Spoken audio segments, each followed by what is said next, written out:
When I saw the reservation under Gideon's name at Viridian, my heart didn't shatter. It sharpened. That night, the air was thick with a scent. I couldn't place something floral, faint but unsettling.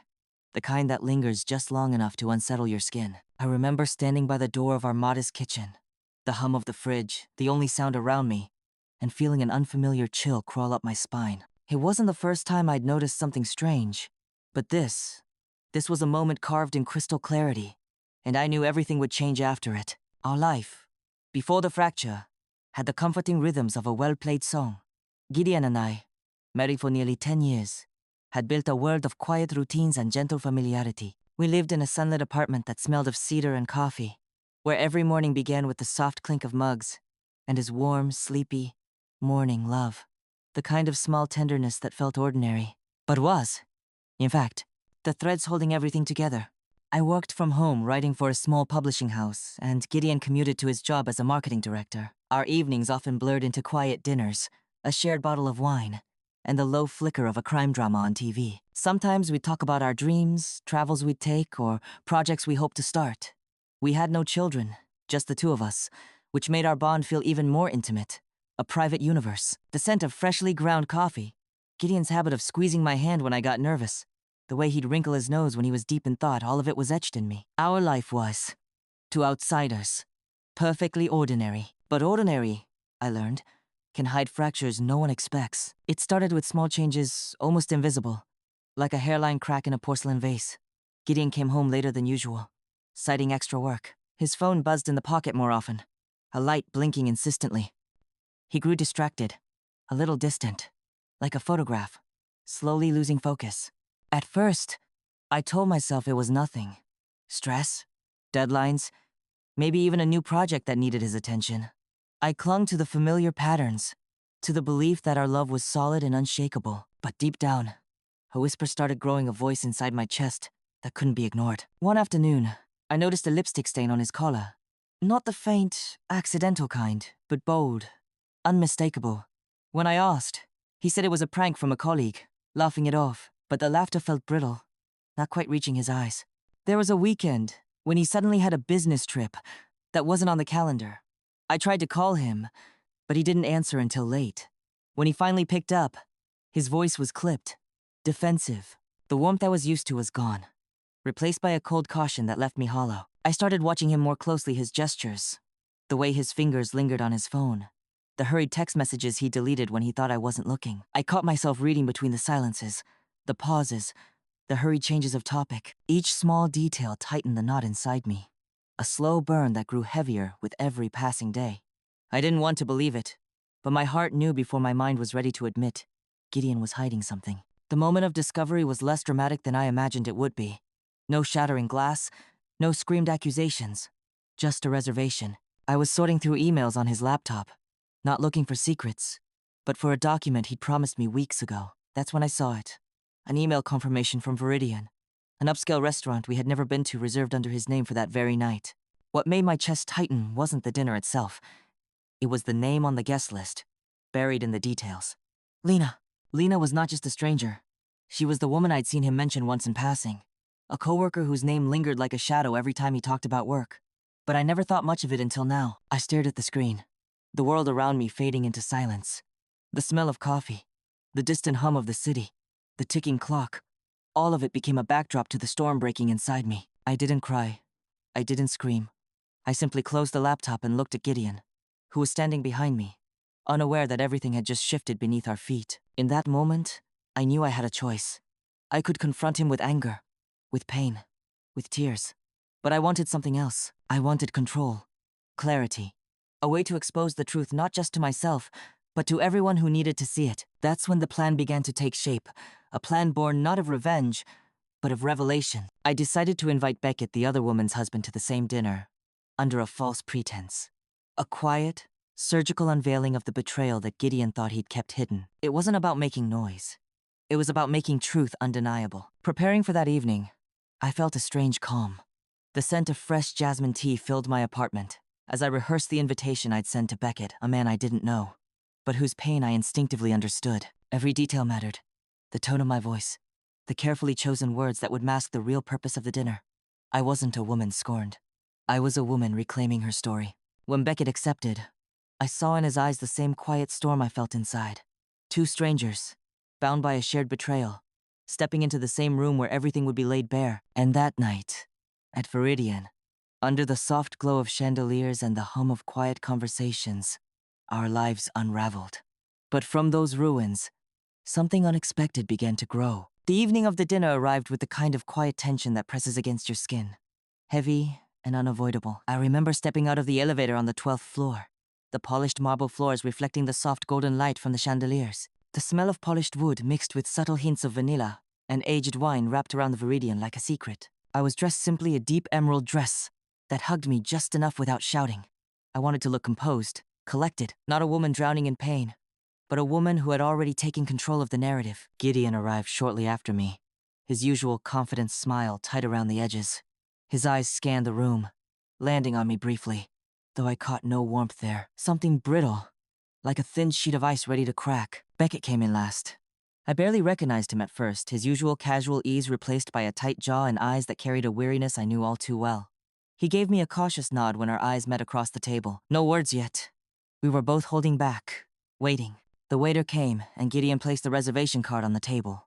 "Table for 3, he said, trying for lightness that didn't land. I sipped my water slowly, tasting the faint bitterness as my mind replayed the hidden conversations and half-truths Gideon had woven.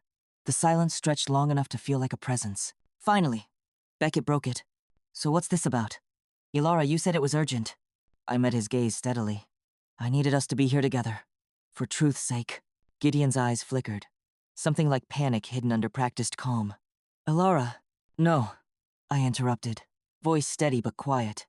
"I'm done with excuses." I watched as Beckett's expression shifted: shock, recognition, pain, all wrapped tightly like a coil ready to snap. "It's about Lena," I said, "and the affair." The words hung in the air like a storm breaking. Gideon's mouth opened, then closed. "You don't know what you're talking about." Beckett leaned forward, voice low but sharp. "I've been hearing things. I wasn't blind, Gideon." The truth poured out between us unspoken before, now unavoidable. Gideon's defenses cracked under the weight of our combined gaze. He admitted the affair in a halting confession, a mixture of regret and self-preservation.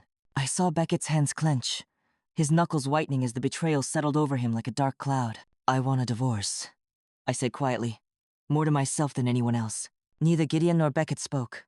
The room felt smaller, the weight of years collapsing into this single moment. After the initial shock, Beckett turned to me. His voice was rough, but not unkind. "We don't have to be enemies, Ilara. Maybe this doesn't have to be the end for both of us." In that moment, something shifted inside me. The rage I thought I'd carry forever began to dissolve into something else, an understanding born from shared heartbreak. In the weeks that followed, the fallout was as painful as I had imagined, but also strangely cleansing. Gideon moved out of the apartment, the empty space echoing with memories. The phone calls stopped. The silence was deafening. Beckett and I, however, found ourselves thrown together in the most unexpected way. We met for coffee under quiet lights, sometimes for long walks through the park, talking not about our pain, but about rebuilding what it meant to trust again, and how to find pieces of ourselves amid the wreckage. Our conversations were careful at first, each of us navigating the fragile territory of loss and hope. We didn't pretend everything was fixed.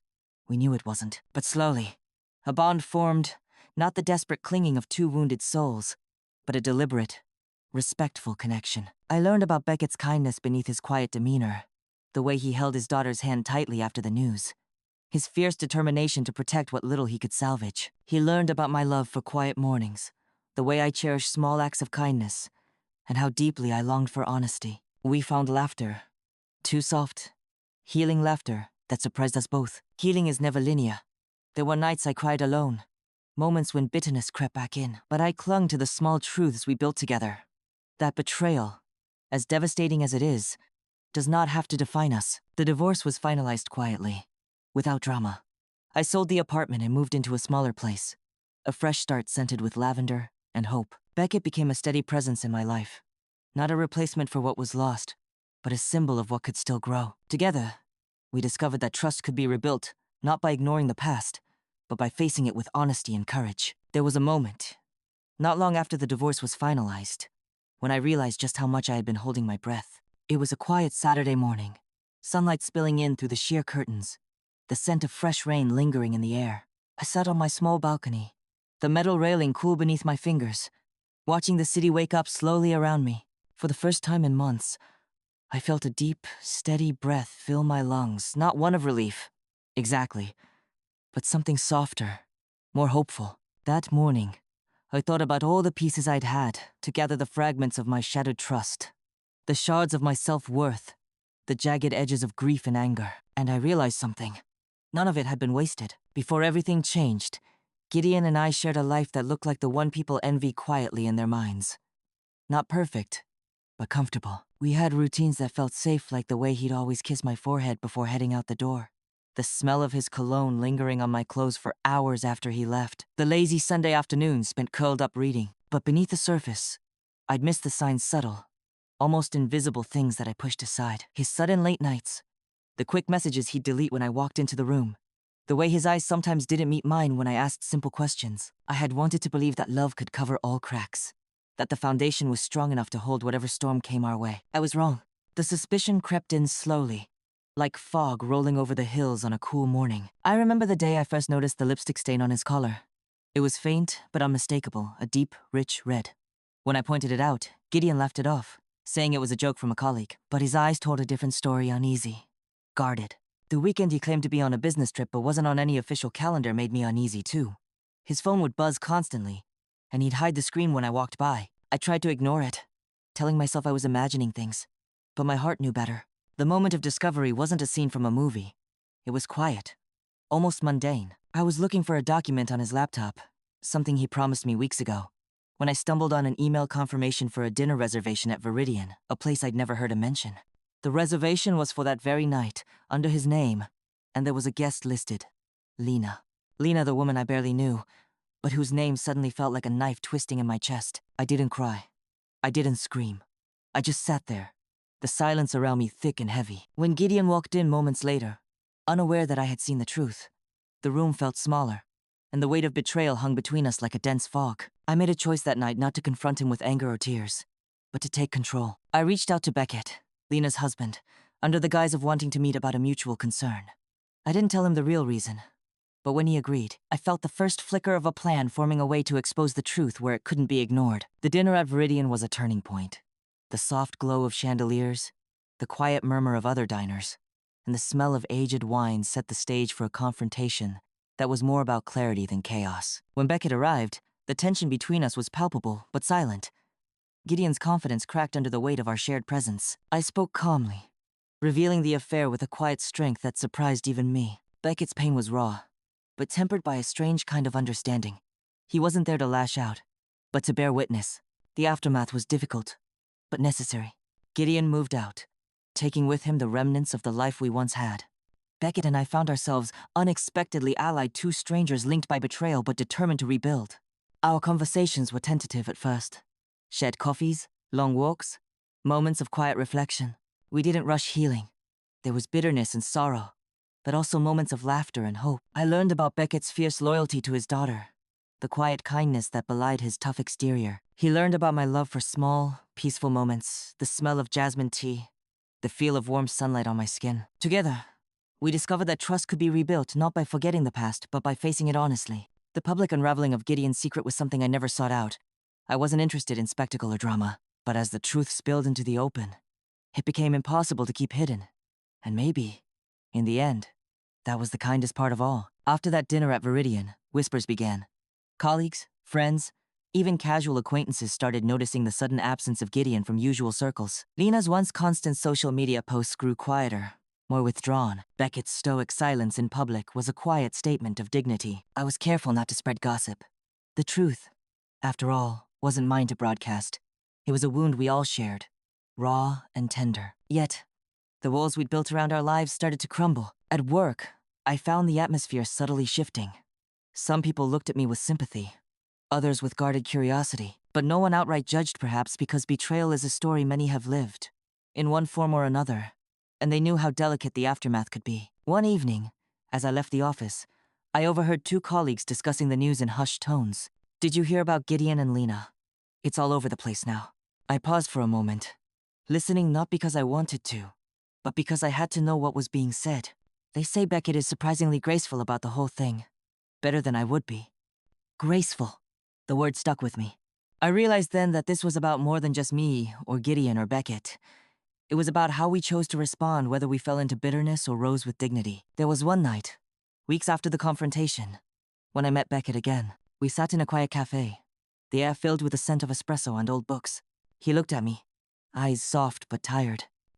"I never expected to find an ally in this," he said. "Neither did I admitted. We shared a laugh, that fragile kind that comes from the shared understanding of loss. "I'm not interested in tearing anyone down," Beckett continued. "But I want to build something new for myself, for my daughter." His words echoed my own feelings. The betrayal had stripped away our illusions, but it also cleared the way for something real. Rebuilding my life was not easy. The apartment felt empty without Gideon, and the silence was sometimes deafening. But I found comfort in small rituals, the scent of lavender candles, the gentle rustle of pages as I read late into the night, the feel of soft blankets wrapped around me like a shield. I took long walks in the park, letting the crisp air clear my mind. Sometimes, Beckett joined me, and we talked not about the past, but about possibilities. We never rushed anything. There were no expectations, only a quiet respect for each other's journey. Slowly, I began to trust again. Not blindly, but thoughtfully. The divorce finalized with a quiet ceremony, far removed from the chaos of betrayal. I remember signing the papers with a sense of finality, the weight of years lifting off my shoulders. Gideon was distant, almost a stranger now. There was no bitterness in me, only relief. And with that relief came space for healing, for growth, for new beginnings. Looking back now, I see the layers of pain. Yes, but also the layers of strength that emerged. Betrayal shattered my world, but it did not destroy me. From the ruins of broken trust, I found a new foundation built not on illusion, but on honesty and respect. And sometimes, in the most unexpected places, from the ashes of heartbreak, true connection can grow. There's a quiet strength in choosing how to carry your pain. For a long time, I carried mine like a stone in my chest, heavy, cold, impossible to ignore. But over time, I learned that I could set it down, even if only for a moment, and breathe. Beckett and I never rushed what we had. It wasn't a fairy tale romance born of tragedy. It was something slower, something deeper, built on shared respect and the understanding that trust must be earned, not given freely. One afternoon, we met at a small cafe not far from my apartment. The air was filled with the rich aroma of freshly ground coffee, and the murmur of quiet conversations blended with the clinking of cups. He smiled at me genuinely, without pretense, and I felt a warmth I hadn't known in months. "I'm grateful," he said softly. "For this. For your friendship." I nodded, the corners of my lips lifting. Me too. There was no need for grand declarations.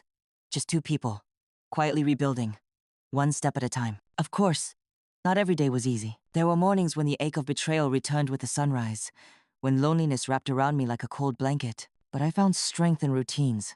The ritual of brewing tea in the morning, the way the steam curls up and smells like comfort, the feel of soft sunlight on my skin during my walks. I learned to listen to my own voice again, to trust the instincts I had silenced for too long. And in that silence, I discovered a resilience I didn't know I possessed. Gideon remained a figure of the past, but not one I hated. I understood that people are flawed, that sometimes love falters not because it was never there, but because it wasn't enough to hold us through the hard parts. I forgave not for his sake, but for mine. Forgiveness didn't mean forgetting. It meant letting go of the bitterness that could have consumed me. And with that letting go came freedom. Beckett and I became a quiet force in each other's lives. We celebrated small victories, a promotion, a birthday, a day when the past felt a little less heavy. We shared dreams, simple ones, like a weekend hike or a new recipe to try. Our connection was built on honesty, respect, and the shared knowledge that life is fragile and precious. Together, we proved that even from the darkest betrayals, something genuine can grow. One evening, as we watched the sunset paint the sky in shades of pink and gold, Beckett took my hand. No words were needed. In that quiet moment, I understood that healing isn't linear. It's messy, complicated, and sometimes slow. But it's also possible. The days grew longer, and with them, the slow unfolding of a new life. I discovered that healing doesn't happen in grand gestures or sudden realizations. It sneaks in through quiet mornings, unexpected smiles, and the soft rhythm of shared silences. Beckett became more than just an ally. He was a reminder that trust, once broken, can still be rebuilt.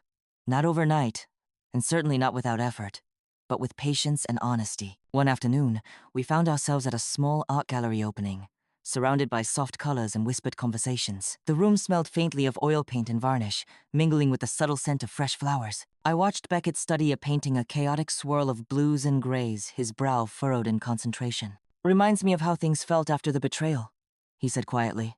"Confusing, messy, but there's something beautiful in the chaos too." I smiled, feeling a connection that ran deeper than shared pain. Life was not perfect, and I never expected it to be. There were moments when the past caught up with me, a familiar song on the radio, a scent on the wind, or the sight of a couple laughing in the park. Those moments stung, but they no longer controlled me. I had learned to live with the scars, to carry them as reminders of my strength rather than my weakness. One morning, as I sat on my balcony sipping jasmine tea, I reflected on the journey that had brought me here. From the shock of betrayal, through the pain of divorce, to the unexpected friendship with Beckett, every step had been a lesson in resilience. I thought about the choices we make when faced with heartbreak, whether to crumble under the weight or to rise, even when it feels impossible. And I realized that love, in all its forms, is worth the risk. I want to leave you with this thought. Betrayal feels like the end of everything, the trust shattered, the world you knew slipping through your fingers. But sometimes, from those very shards, something new can emerge. Not a perfect love story or a fairy tale ending, but a real, honest connection, born from truth, respect, and shared pain. Lena and Beckett didn't find love in the way most stories promise. They found something deeper, a friendship forged in fire, a reminder that even when trust breaks, it can be rebuilt, carefully and thoughtfully. Have you ever experienced a betrayal that changed everything? How did you find your way through the darkness? Would you have had the strength to face the truth so calmly, so deliberately? I'd love to hear your thoughts. If this story touched you, if you believe in the power of healing and second chances, please consider subscribing and sharing your own story in the comments. Because in sharing, we find strength not just in ourselves, but in each other. Thank you for listening. And remember, sometimes, the hardest endings lead to the strongest beginnings.